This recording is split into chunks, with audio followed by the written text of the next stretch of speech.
好啦，跟住到長題目啦。咁咧，首先咧，佢就俾咗一啲資料你啦。Mass of the Moon 咧係呢個 咧就等於7.34乘翻10嘅22次方 kg 啦。咁 Radius of the Moon 咧 咧就等於1.74乘翻10嘅6次方 m 啦。咁然之後咧，佢俾咗一啲資料同埋個圖你啦。咁佢就講緊呢個係 two-stage return 嘅。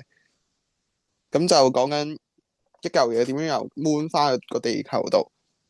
咁咧佢咧就畫咗幅圖俾你啦，有個 h 同埋個 rm 啦，大概係乜嘢嚟啦？咁佢個 h 都俾咗你嘅0.2乘翻10嘅6次方 m。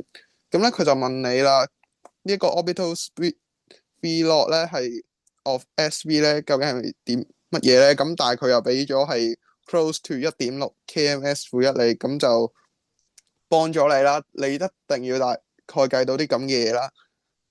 咁其實就好簡單嘅啫，用翻 Fc 對 Fg 啦。咁 mv square over r 咧就等於 gmm over r square 啦。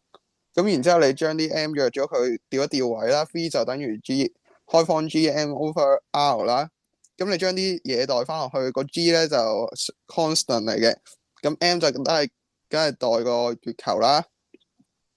咁然之後咧個 radius 咧就係由中心計起啦，所以應該係 Rm 加翻 h 嘅。咁咧，你代一代咧就知道咧，應該係計到1.59乘翻10嘅3次方 ms-1。咁佢既然俾得 kms-1你啦，咁你可以跟下佢嘅 kms-1啦，1.59乘個 kms-1。咁好啦，到下一題咯，就係講咧嗰個太空人喺入邊咧，係 experience 緊一個 racelessness 嘅。咁咧一個學生就話咧，係因為咧 moon 嘅 gravitational force acting on the astronaut is zero 啦。咁佢問你啱唔啱？咁好明顯唔啱啦。咁我哋第一題都知道 Fc 對 Fg 啦，咁即係 Fg 唔等於0啦。咁 Fg 應該會等於 gmm over r 噶嘛，r square，sorry。咁然之後咧，當 r 趨向無限大嘅時候 ，Fg 先會趨向0噶嘛。咁而家好明顯就唔係無限大啦，所以咧其實呢一個咧係一個 apparent weightlessness 嚟嘅。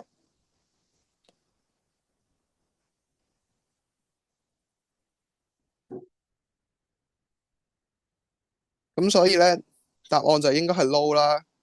咁咧你應該要答咧 the astronaut experience non-zero gravitational force 啦，因為佢 R 唔係趨向無限大啊嘛。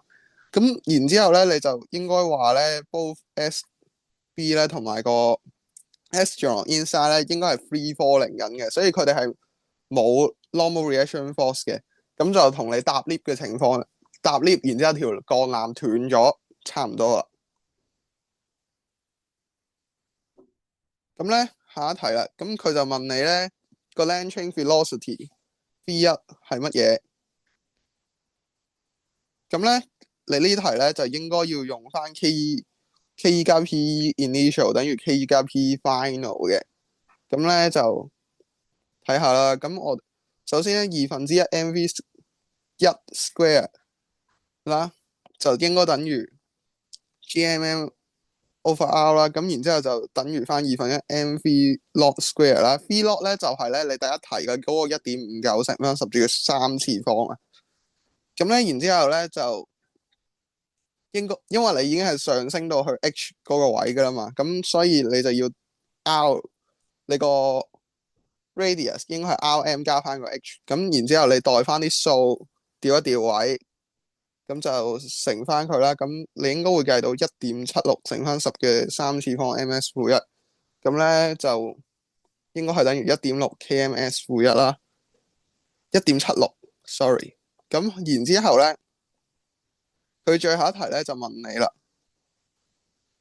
呢一個escape velocity 咧 v 咧就應該係2.38個 kms-1嘅。咁問你咧，點解要有一個咁樣嘅設計啦，即係兩段式嘅軌道啦？咁講兩個好處。咁咧，其實咧呢一個兩段式嘅軌道咧，就你頭先計，你呢一度計到咧，其實咧呢個你升空啦，去做兩段式啦，咁咧你只需要1.76個 kms-1啦。咁咧其實應該咧就係細過佢嗰個所謂嘅 escape velocity 2.38個 kms-1嘅。咁所以咧一個 smaller 嘅 launching velocity 係個係需要啦，即係需要一個細啲嘅 launching velocity 啦。咁呢個係其中之一個啦。咁所以咧一個細啲 power 嘅引擎咧就需要啦。咁所以 a less powerful engine is needed。咁呢一題咧就其實就講到呢度噶啦。咁就係咁樣。